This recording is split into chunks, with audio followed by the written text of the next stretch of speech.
Hello you guys, welcome back to my channel. If you don't know me, my name is Alfredo. I'm an ED tech and working towards becoming a nurse. So I wanted to update you guys now that it's been a little over 2 months since I last started my position here in the ED.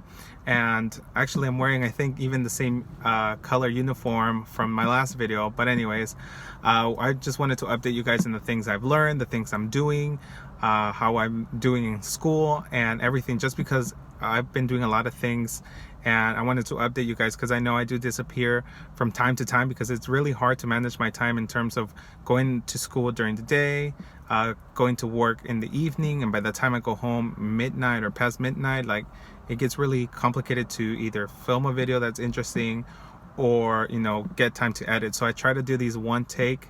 So if I have no editing, sorry about that. I'm just trying to save time. But anyways, I started a little bit over 2 months ago now in the ED, and I've learned a lot of things. I've become more and more comfortable with doing splints. Splints were one of the things that I was a little bit more nervous about learning, just because the patient's in pain and you're going to try to maneuver and apply a splint on somebody who has pain, and when you're not good at them yet, you're stumbling and nervous if you're leaving it too long, not long enough, and that gets very nerve-wracking. Thankfully, I have a great amount of support from my colleagues, and if I have a question or if I want to ask them to help me, they're willing to step in and help me and guide me through the process, which is an amazing thing to do. Just because if I was told to do a certain type of splint and I have no support around me, then that would suck, just because before a patient can leave the emergency room, the doctor has to approve the splint, make sure that everything's good before they can leave, just in case there's the splint is too tight or if it's not placed properly. So I've been grateful about all the help that I've received here. Another thing is I've learned how to do all types of wound care. Little by little, different types of wounds will come about, and how you patch them up, it's a different process. Is it a non-stick, is it wet to dry, or whatever it may be. So the doctor usually will put an order or the type of splint or wound care that the patient needs, and you have to follow that protocol.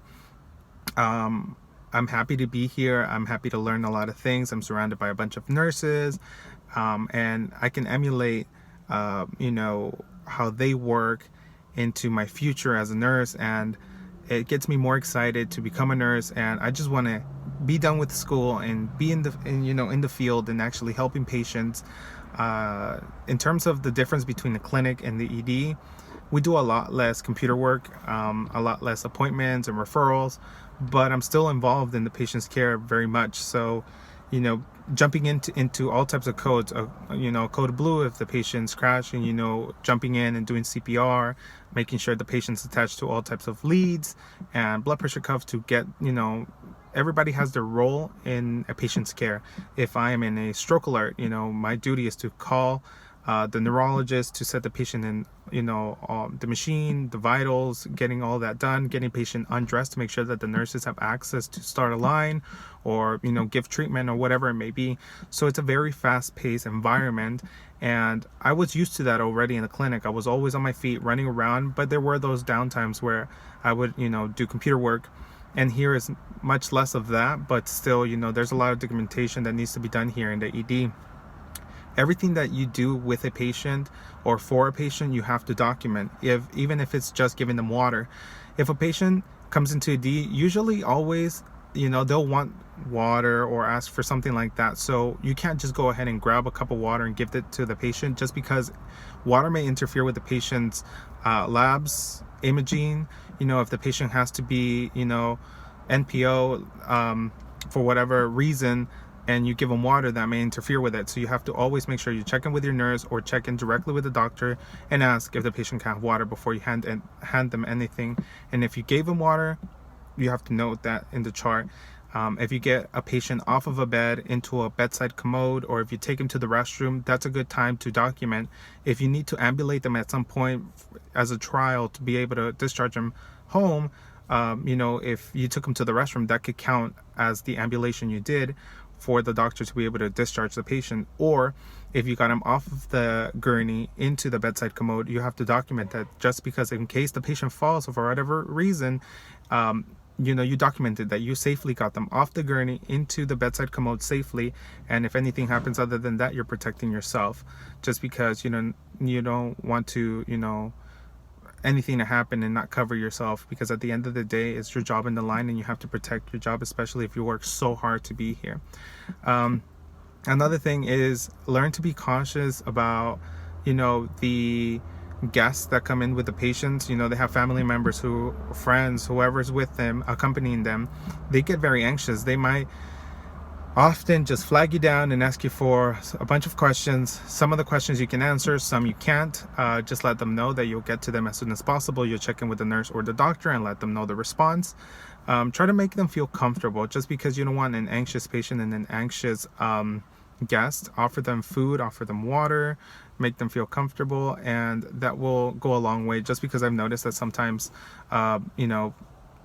patients get very anxious, they get hungry. Sometimes the ED is the only thing that's open. Usually patients come in during late evenings, and by that time we don't have a cafeteria that's open. We have vending machines, but patients sometimes just need simple water. They don't need to go spend $1 plus on water when we can just give them water. So just be courteous. Think about the patients and think about the guest. The patient might not be able to eat or drink anything, but that doesn't mean the family member can't. So just offering them something, even if it's a tea, that goes a long way. Trust me, because I've had interactions with patients who, maybe the family member is very groggy or grouchy, and when you offer them that little bit of comfort, whether it be a snack or a drink, then everything changes and it's much more easier to communicate, and you establish that good relationship no matter how long the interaction will last. But that's a good thing to do. So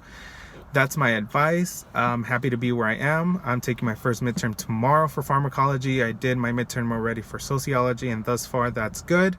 But I need to learn how to manage my time better, which is why sometimes, like I said, it's hard for me to post consistent videos, and I try not to have to edit them. And sometimes that's why you see me stumble upon my words, but I leave it anyways because I have no time to edit.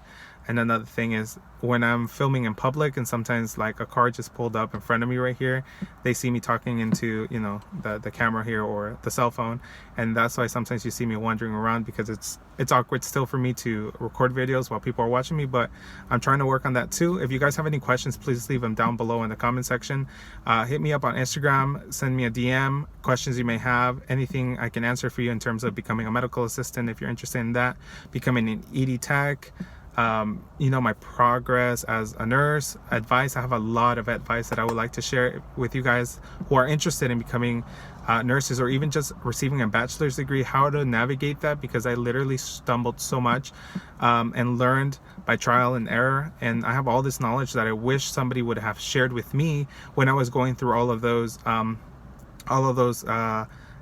my path to becoming a nurse and getting my bachelor's in psychology and etc. So I hope to see you guys very soon. If you guys have anything else that you guys would like to answer, please, like I said, leave them down below. Leave a like, share my video, and see you next time. Bye bye.